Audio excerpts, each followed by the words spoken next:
Buenos días, hoy es martes 22 de marzo del año 2022. Transmitimos desde Cuenca, Patrimonio Cultural de la Humanidad. Hasta ahora estamos saludando y dando la más cordial bienvenida al abogado Andrés Castillo, activista político, y forma parte del grupo denominado Quito Levántate.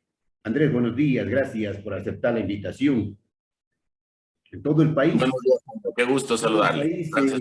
ha rechazado prácticamente, menos los que sabemos, han rechazado el tema de la amnistía en paquete, a los que son y a los que no son, a los culpables y a los inocentes. Veíamos unas imágenes de doña Pavón y don Virgilio festejando y mostrando sus pies sin grillete ya. Quisiera que nos comente, Andrés, las acciones que han emprendido ustedes ante las instituciones y organismos correspondientes sobre este lamentable acontecimiento político. Bueno, Jaime, gracias por la invitación. Siempre va a ser para mí un gusto poderme comunicar con la gente de allá, de la SUAY, de Cuenca. Yo admiro mucho la idiosincrasia de los cuencanos y la belleza de su ciudad. Así es que espero muy pronto poder estar con ustedes allá en persona. En cuanto a lo de los amnistiados, acuérdese usted que la señora Pavón, cuando le pusieron el grillete, decía que era el grillete de la dignidad. Bueno, ahora está sin grillete y está sin dignidad. Ambas cosas se le fueron en un mismo momento. Y claro, eso responde a que en la Asamblea Nacional existió un claro acuerdo y pacto político entre Pachacutic y UNES para llevar adelante un proceso de amnistías que era absolutamente válido. Yo quiero dejar claro eso. Yo no quiero decir que estamos en contra de las amnistías como institución, porque las amnistías existen, están en la Constitución, están en la Ley Orgánica de la Función Legislativa y están para ser usadas. Sí, ciertamente. Lo que no se puede, Jaime, bajo ninguna circunstancia, es rebasar los límites que establece la norma constitucional en cuanto a... Abusar, ¿Perdón? abusar de esos límites.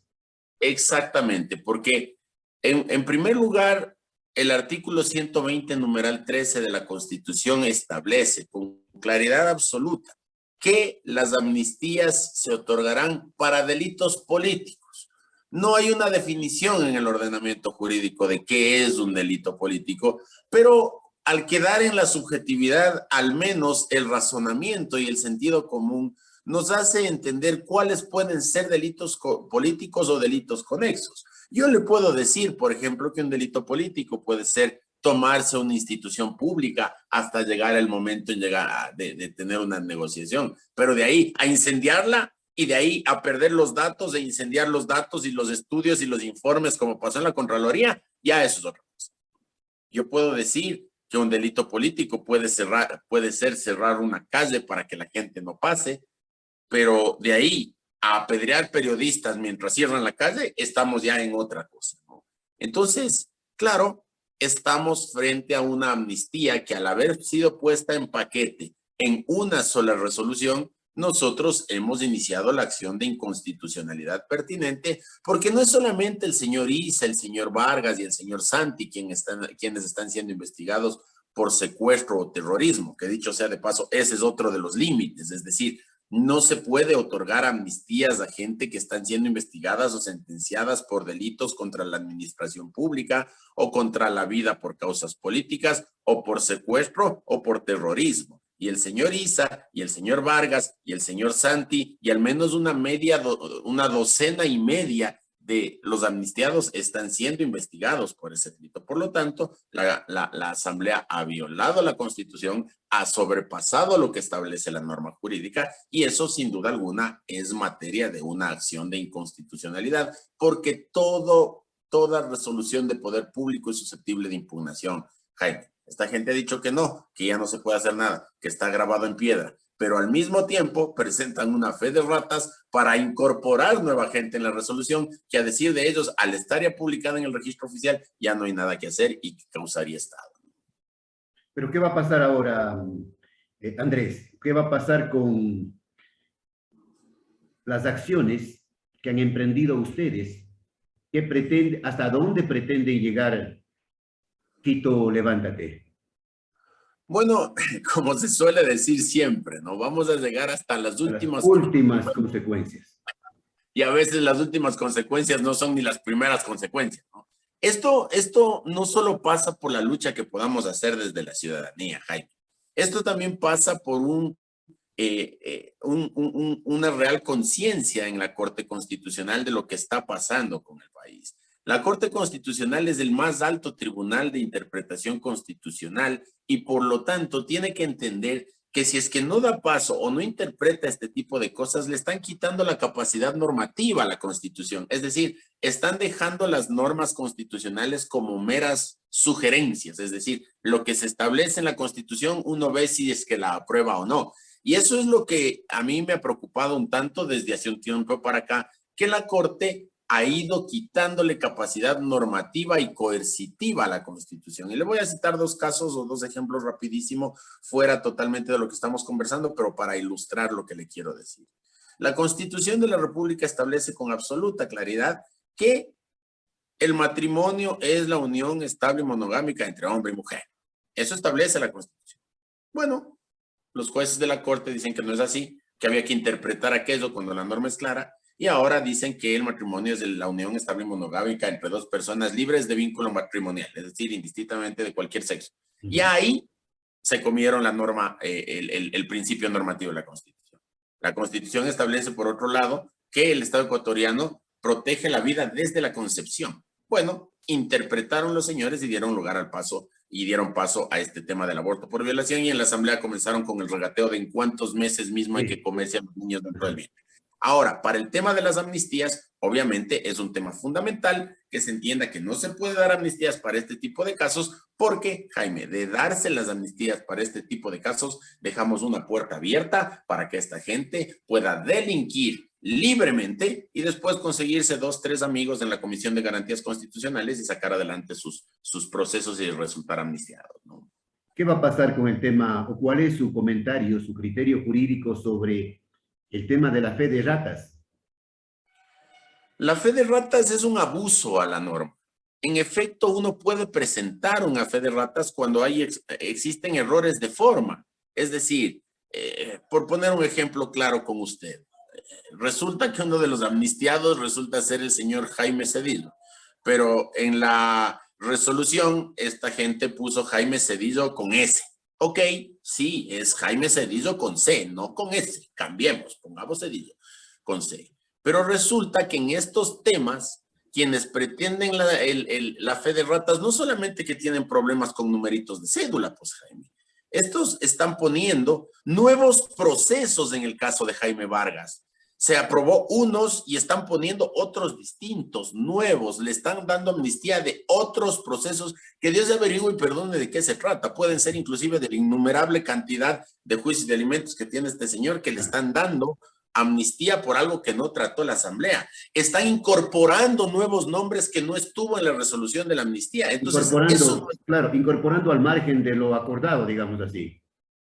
Al margen de lo votado, De lo sí. Y votado. claro, el argumento de ellos es que sí estuvieron en el informe, pero nos hemos olvidado de ponerles.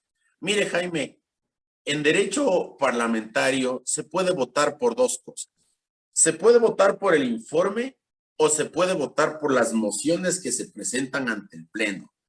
Y en el caso de las amnistías, lo que Mario Ruiz, el asambleísta de Imbabura, de Pachacuti, ponente, seguidor de Isa y de Vargas, autorreconocido como Pachacuti rebelde, él presenta la moción en donde dice a quién se va a amnistiar, con qué número de cédula, por qué casos y nada más. Que él se haya olvidado, que no creo que se haya olvidado porque es un tipo que es muy acucioso en las cosas cuando le conviene, no quiere decir que se pueda incorporar nuevos nombres porque implicaría decir que esos nombres no fueron conocidos, que esos nombres no fueron votados, que esos nombres no estuvieron dentro del debate y del acuerdo político.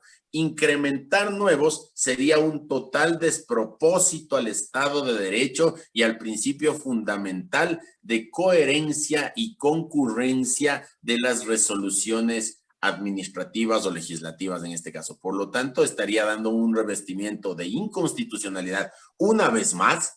Y yo quisiera entender que eso va a ser razón suficiente para que la Corte Constitucional en efecto reconozca la inconstitucionalidad de todo lo actuado. Ese sería el escenario legal ideal.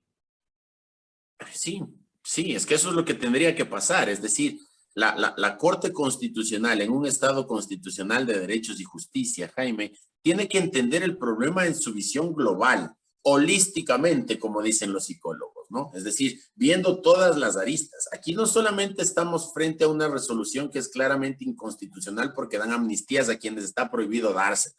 No solamente es claramente inconstitucional porque está dando un procedimiento que violentó un montón de derechos constitucionales. Por ejemplo, el derecho a la imparcialidad de los jueces. Cabascango, el presidente de la comisión, y Ruiz, el ponente, son claros seguidores de Issa y Vargas. Y está bien que sean seguidores. Eso, por último, se puede subsanar. Lo que no está bien es que ellos hayan reconocido abiertamente que estuvieron formando parte del paro de octubre y que estuvieron en Quito destrozando la ciudad. Es decir, ¿qué imparcialidad les puede dar a ellos? Segundo, hay un tema de falta de reconocer el derecho de las partes, Jaime. Solamente se convocó a los amnistiados. Convirtieron a la comisión en una suerte de confesionario en donde esta gente iba a pedir perdón y olvido. Pero nunca se convocó a las víctimas. Es decir, yo les preguntaba, ¿algún momento por política, aunque sea, le convocaron a Freddy Paredes a ver qué tiene que decir en torno al tema? ¿Alguna vez le convocaron a las policías, mujeres que fueron ultrajadas sexualmente por los manifestantes dentro de la Casa de la Cultura? No, nunca se les convocó. A los directivos de Teleamazonas para ver si es que algo tienen que decir con el incendio del edificio. Tampoco, por citar 3 casos. Y finalmente, ya dentro del procedimiento, inclusive el informe de la comisión fue pasado a Secretaría para ser tratado en el Pleno de manera extemporánea. Es decir, existen por lo menos 3, por lo menos, porque en honor al tiempo no le cuento las otras en detalle, 3 inconsistencias en cuanto al procedimiento que además violentan los principios constitucionales. Es decir, aquí hay inconstitucionalidades de forma y de fondo. Y si a eso le sumamos las benditas, la bendita fe de ratas, pues estamos ya frente a un mare magnum jurídico que no tiene ni pies ni cabeza y que no tiene lectura. ¿Y qué va a pasar si la Corte Constitucional dice todo fue constitucional? ¿Qué le puedo decir frente a eso ya? O sea, yo soy un hombre de derecho, Jaime. Trato de argumentar, trato de presentar los argumentos en derecho, trato de presentar lo que sustenta esos argumentos. Y es claro y evidente, es que no es necesario ni siquiera ser abogado, pues Jaime. Es cuestión simplemente de leer lo que establece la norma. Y lo que establece la norma es que no se les podía haber dado las amnistías en condiciones. Y si la Corte Constitucional dice que fue ilegal, que fue inconstitucional, ¿qué va a pasar? Bueno, como están al apuro, hay cosas como las que ha pasado ayer de la señora Pavón y del señor Hernández y del señor González, que ya les quitaron los grilletes, que obviamente después va a ser muy difícil regresar, pues lagarto que traga ya no vomita, dice el dicho vulgar. Esto es como cuando no le quisieron dar la prisión preventiva al Baby Yunda y este señor se fue a Argentina y en Argentina adicionalmente le detienen y le dicen que no, que vaya nomás, que le van a retener el pasaporte y hasta el día de hoy no le pueden extraditar. Es decir, cuando ellos logran ir de la justicia, ya no regresan. Pues, o lo que pasa con el señor Ramiro González, de ingrata recordación también, que le detuvieron en Perú, entendemos, y que no sé si seguirá allí o no seguirá allí, pero no ha pasado absolutamente nada, ¿no? Exacto. Entonces, cuando ya se va del control de la justicia, es muy difícil retornar, ¿no? Voy a poner un ejemplo con las enormes distancias. Cuidado, y los correístas me saltan al cuello, que lo más probable es que pase eso una vez que se publique esta entrevista. Pero es como el tema del Chapo Guzmán, ¿no? Es decir, cuando el Chapo Guzmán estuvo en la cárcel, todos sabíamos dónde estaba, pero hasta que les hizo el hueco y se fue, ¿no? Y se fue y después nadie supo dónde estaba. Entonces, ¿qué va a pasar con Pavón, con Hernández, con González, con Santi, con Isa? Bueno, eso ya queda sujeto a la buena fe de esta gente, pero lo que le puedo decir es que ya Isa anuncia movilizaciones aquí. Ya Isa está caminando por las comunidades indígenas diciendo que el gobierno pretende privatizar el agua. Esto es, le voy a poner un ejemplo futbolístico. Es como que Isa le dio una gran patada al Estado ecuatoriano, ¿no es cierto? Y le rompió el tobillo en octubre del 19, ¿no es cierto? El juez, el árbitro le sacó tarjeta amarilla, ¿no es cierto? Y eso hace que el jugador juegue un poco más despacio, ¿no? No sé si es que usted le ha visto durante este tiempo, Isa ha bajado las aguas, ha estado un poco más tranquilo, no es llamado a movilizaciones tan grandes porque está con tarjeta amarilla. Él sabe que si es que viene otra vez, le sacan la roja y se va a la cárcel. Pero ahora con el VAR, ¿no es cierto? El VAR que hicieron en la asamblea, ¿no? Ya dijeron, no, no fue patada al Estado ecuatoriano, aquí no pasó nada, olvídese, perdón y olvido, quítenle la amarilla, entonces nuevamente comienza a jugar sucio. Eso es lo que va a pasar con Isa. Este es el país del perdón y del olvido, ¿no? Lamentablemente. Del perdón, del Lamentablemente. olvido, vuelto. Y la impunidad, abogado, y la impunidad que campea en todas las instituciones, se cometen delitos, se saquean las instituciones, los sagrados recursos de la patria, y por lo general aquí no pasa absolutamente nada. Y al de a pie, sí. Y al de a pie, sí. Al que está... Está el caso de, le pongo un ejemplo, el caso de un comunero aquí en el Azuay, cerca de Cuenca, en Molleturo, en el Cajas, un comunero de nombre Víctor Guayas, que fue acusado de terrorista por defender a su pueblo, y le mandaron a Guayaquil, y en Guayaquil fue asesinado en una de las últimas masacres. Y mire, Jaime, eso es lo que duele el alma, que se cogieron de símbolos como el que usted me cuenta para justificar la barbarie de Isa Vargas y compañía. ¿Quién puede estar en contra de que se le dé una amnistía a la persona que ahora lamentablemente ya no está con nosotros? ¿Quién? Habría que ser obtuso de cerebro, de pensamiento, de razonamiento para decir estoy en contra de aquello, ¿no es cierto? Y eso es lo que quieren vender, que la oligarquía quiteña está en contra de los pobres amnistiados. Yo le voy a contar otro caso, en cambio. Usted me ha contado este que es doloroso, lamentable, fuerte. Me contaron el otro día uno en Loja, más o menos de las mismas circunstancias de unos comuneros en Loja por el tema de la minería. Pero asimismo hay otros, un señor Olmedo Chusín, del Carchi. El señor, supuestamente en ejercicio de la justicia indígena, secuestra, Jaime, a los directivos de una cooperativa que había quebrado en el Carchi. La cooperativa no había tenido una quiebra fraudulenta, había tenido una quiebra, ¿no? Y les secuestra a los directivos durante un tiempo determinado hasta que ellos paguen a los acreedores lo que les estaba debiendo.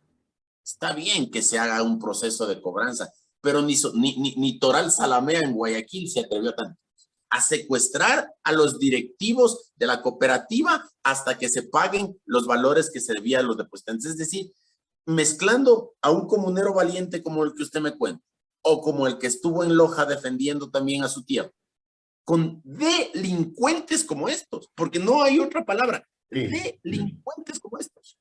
Víctor Guayas, le comento, que fue una noticia nacional, ¿no? Cuando hubo la masacre en Guayaquil. Víctor Guayas, un pobre, humilde, campesino, padre de familia, que le acusaron de terrorista, le mandaron a la cárcel de Guayaquil como si fuese un delincuente de alta peligrosidad y murió asesinado. No hay justicia en este país. Ya, y el señor Isa y el señor Vargas caminan tranquilamente por las calles, ¿no? Y el señor Isa y el señor Vargas pecharon policías, mandaron a cerrar pozos petroleros, ordenaron se le quite el agua a Ambato durante 4 días, ordenaron se tomen el Cerro Pilishurco en Tungurahua para evitar la transmisión de radio en el centro del país, ordenaron, allá en Cuenca había un fulano, ¿no? Que decía, que amarraba cables de alambre de poste a poste para que cuando la policía les persiga a los manifestantes se degollen los policías al no ver el cable que estaba cruzado entre poste y poste. Hubo gente acá en Quito, Jaime, que incendiaron una casa, estaban dos mujeres dentro de la casa, una de ellas murió en el incendio, la otra salió viva pero muy mal herida, le subieron una ambulancia, les llevaban al centro de atención médica y mientras iban en el camino los manifestantes evitaron el paso de la ambulancia, no le dejaron pasar y la chica murió en el camino. Es decir, eso es político según los asambleístas, según el asambleísta Ruiz y según el asambleísta Cabascango y según el asambleísta Lucero y según la señora Zori, son delitos políticos, que la gente muera incinerada estando en sus casas. No tiene lectura, Jaime. Y yo sí quiero hacer un llamado a la ciudadanía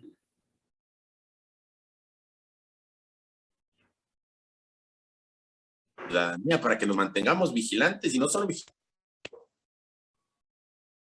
Estamos bien, estamos bien. Bueno, esos son los pactos de la regalada gana, ¿no? Los pactos políticos de la regalada gana.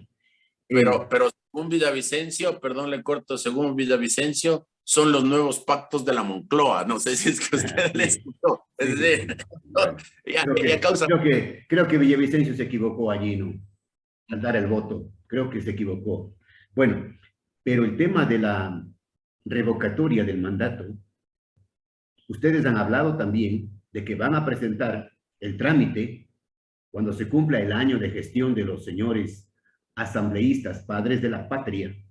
Van a presentar o van a hacer la gestión para la revocatoria del mandato para los asambleístas de Pichincha y de Quito. Sí, Jaime, es muy duro, pero vamos a hacer el esfuerzo. Sí, porque, mire, es como que se invita a alguien a la casa de uno, ese alguien viola a tu hija, golpea a tu hijo, rompe los enseres de la sala, revienta el tanque de gas en la cocina y después, con el testimonio del padre, se le perdona al que hizo todo eso después de haber violado a la hija, golpeado al hijo, incendiado la casa. Así nos sentimos los quiteños y los pichinchanos. Porque a nosotros no nos contaron, Jaime, lo que pasó. Nosotros lo vivimos. Fueron nuestros hijos los que no fueron a la escuela durante 11 días. Fueron nuestros negocios los que quebraron por haber estado cerrados durante tantos días. Fueron nuestros policías, nuestros periodistas los que fueron secuestrados y apaleados. Fueron nuestras plazas las quemadas, fueron nuestros espacios públicos los grafiteados, los incendiados. Fuimos nosotros los que estuvimos encerrados en nuestras casas. No lo vimos por televisión, lo vivimos.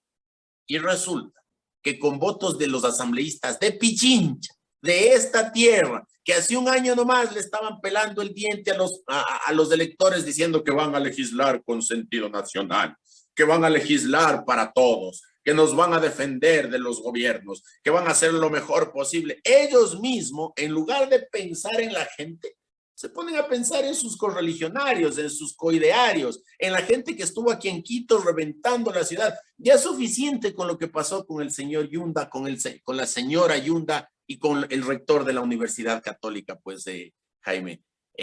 Todos lo vimos, es público y notorio. El señor Yunda en camionetas del municipio a través de su hermana, la señora Lidian Yunda, estaba entregando pancito con colada a los manifestantes que estaban durmiendo riquísimo en la Universidad Católica para luego salir a reventar la ciudad. Si es que hay gente aquí en Quito que no le siente a la ciudad, que vive como arrendando, que cree que todo tiene que solucionar el dueño porque viven como arrendando, bueno, aquí habemos gente que creemos que podemos hacer algo por defender a esta ciudad y evitar nuevos maltratos. Por lo tanto, a los asambleístas de Pichincha que votaron a favor o se abstuvieron de votar en el proceso de las amnistías, vamos a iniciarles la revocatoria del mandato. Quizás ya se enfríe el tema. Quizás después digan, no, ya vienen las elecciones seccionales, mejor dediquémonos a ver quién gana la alcaldía de Quito.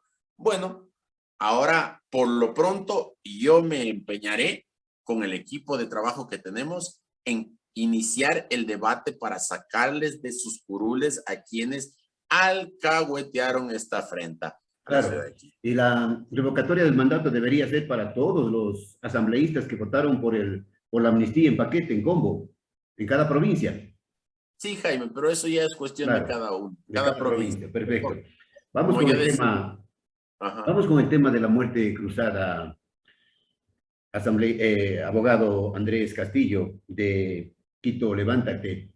El presidente de la República, Guillermo Lasso, ha expresado públicamente que no está de acuerdo con el tema de la muerte cruzada. Hay otras voces que están clamando que se venga la muerte cruzada y se vayan todos, inclusive algunos asambleístas como César Roón han expresado este punto de vista, ¿no? Que venga la muerte cruzada porque esa asamblea no sirve para nada. Mire, el tema es que el mandar a la asamblea a la casa implicará 6 meses de tener un poco de desocupados, más allá de que ahora también pasan desocupados, pero ahí ya van a estar desocupados formalmente, digamos. Desocupados y ganando un buen dinero. Claro, claro. Entonces, desocupados ganando, ahí vamos a tener desocupados sin ganar. Entonces, mente desocupada, taller de Satanás, decía mi mamá. Imagínese usted toda esta gente mandada a su casa durante 6 meses, Lasso va a entrar en el callejón de la amargura, sin duda alguna, porque buscarán todos los argumentos, todos, para amargarle la vida durante estos 6 meses. Además, yo creo que genuinamente Lasso de pronto tiene algún temor de que si es que hace la muerte cruzada y él se lanza a la reelección, no la gane, ¿no? En la política, Jaime, no hay que estar ni antes ni después. En la política hay que ser oportuno. Cuando comenzó esta misma Comisión de Garantías Constitucionales a investigar de manera absolutamente arbitraria, ilógica, alejada de derecho y claramente con una intención golpista, a investigar el tema de los Pandora Papers, que a la larga terminó demostrándose que nada tenía que ver el presidente de la República. En ese momento, conjuntamente con la legitimidad democrática que había obtenido el presidente por el tema de las vacunas, ese era el momento oportuno para mandarles a su casa a toda esta gente. Y le aseguro que en este momento no estábamos discutiendo de amnistías, en este momento no estábamos discutiendo de ni nada de eso, pero no lo hizo. Ya es tarde. Sí, yo pienso que es tarde. Yo pienso que es tarde porque viéndolo desde el lado del gobierno, porque para el pueblo ecuatoriano nunca es tarde, que se vaya el gobierno, que se vaya la asamblea, que se vaya todo el mundo. Para el pueblo ecuatoriano, ojalá se vayan todos. Pero claro, para un proyecto político como el del presidente Lasso, que después de 10 años de estar en campaña, ejerza la presidencia ni un año y se tenga que ir con la incertidumbre de saber si la va a ganar o no, si se presenta nuevamente elecciones. Bueno, obviamente ellos calcularán de mejor manera, estarán haciendo estudios, informes, encuestas, lo que sea, y se darán claramente cuenta que desgraciadamente el apoyo popular ha descendido notablemente porque, Jaime, yo le tengo que decir una cosa.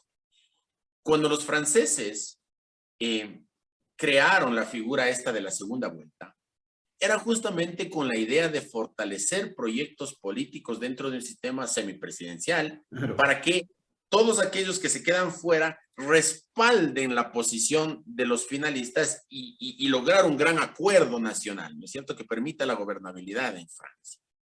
Desgraciadamente en el Ecuador la segunda vuelta se convierte en un balotaje de en contra de. Yo voto por Lasso porque estoy en contra de Arauz, o yo voto por Arauz porque estoy en contra de Lasso. Entonces, gran parte de la votación que tuvo el presidente Lasso en la segunda vuelta electoral no responde al capital político propio de él, no, responde a esa animadversión y oposición que la gente tuvo en contra de Arauz y el proyecto político de la Revolución Ciudadana. Por lo tanto, esos seguidores, esos votantes no tienen una fidelidad con el presidente de la República, no, tienen una fidelidad en el anticorreísmo, en el contracorreísmo, mientras que el correísmo y la revolución y lo que ahora se hacen llamar progresismo sigue retomando o reconquistando adeptos que se fueron desencantados por todos los actos de corrupción que hubo en el gobierno de Correa. Ahora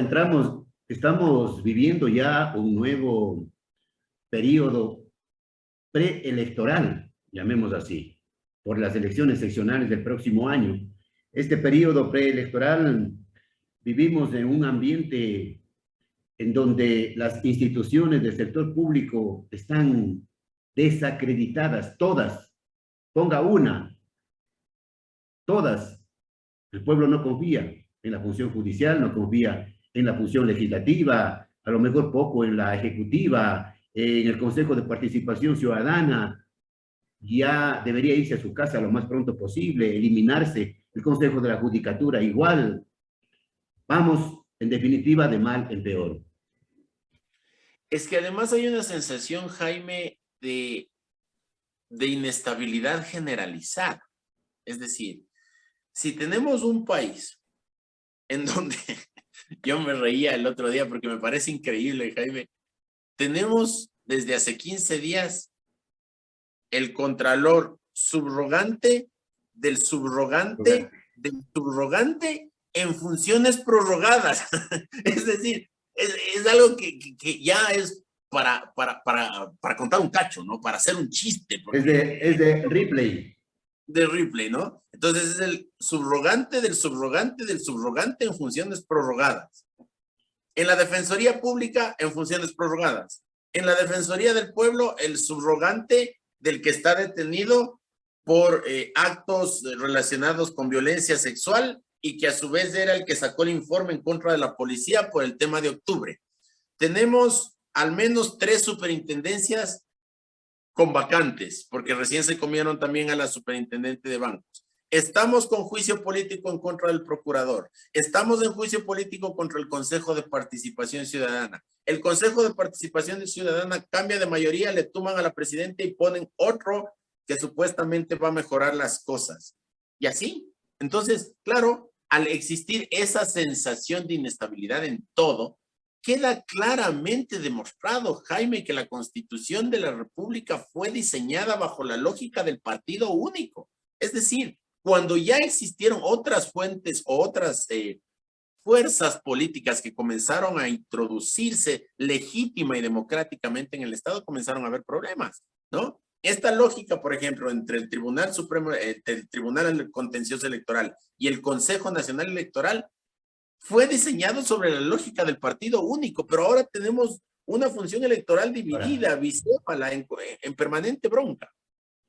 El Y eso presidente hace... Lasso debería aprovechar las próximas elecciones seccionales para una consulta popular para cambiar todas estas cosas que le están llevando al país al abismo.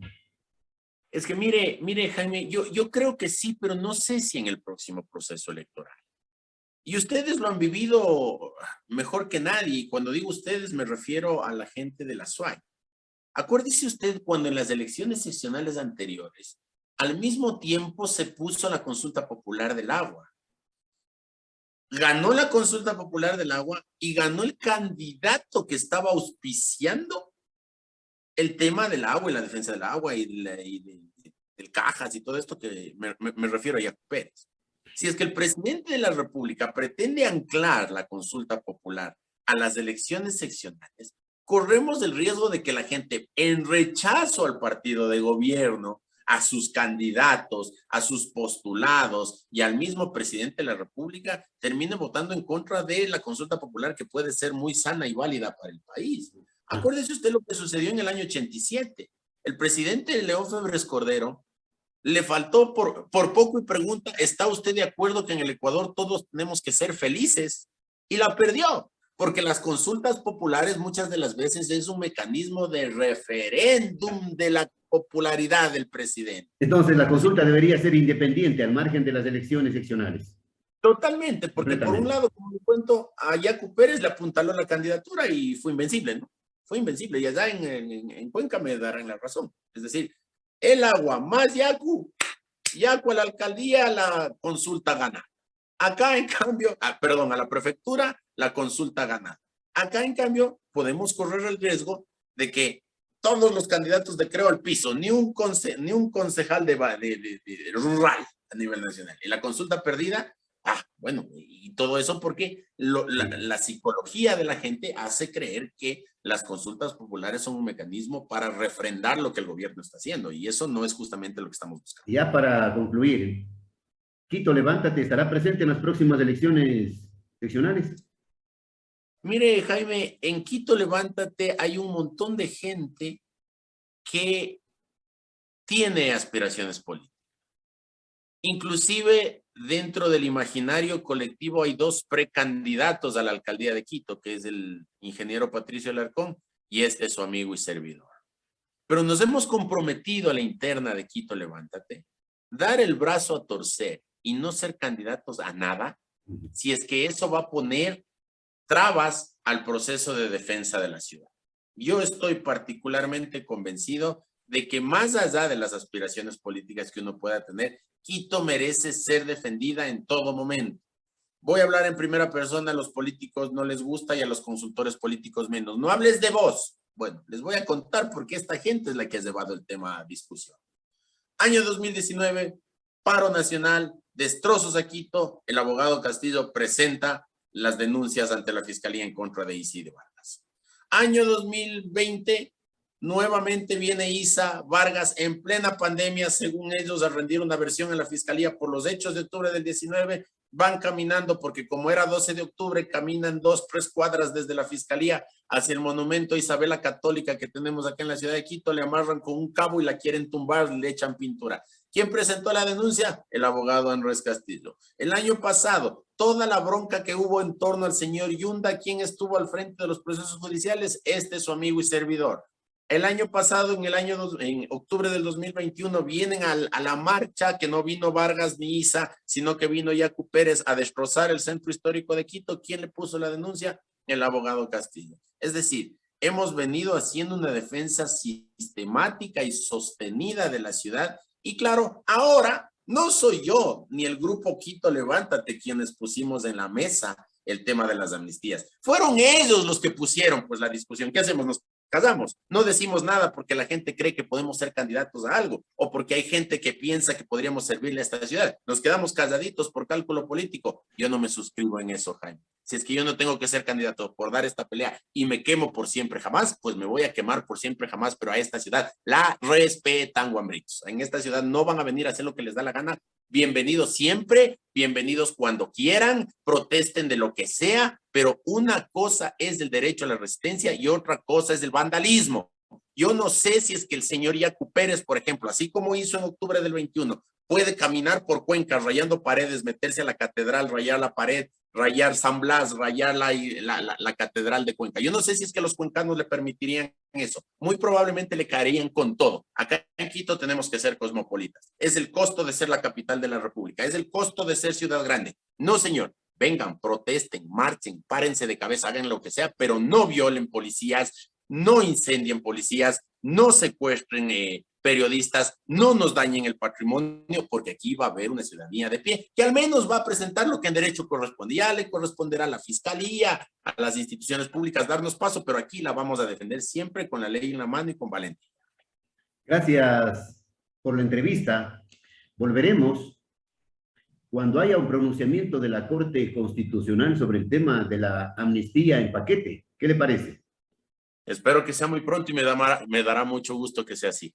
Bien, gracias al abogado Andrés Castillo, integrante de Quito Levántate. Desde siempre y hasta siempre. Hasta luego, Jaime. Gracias por la invitación. Un gusto conocerle y espero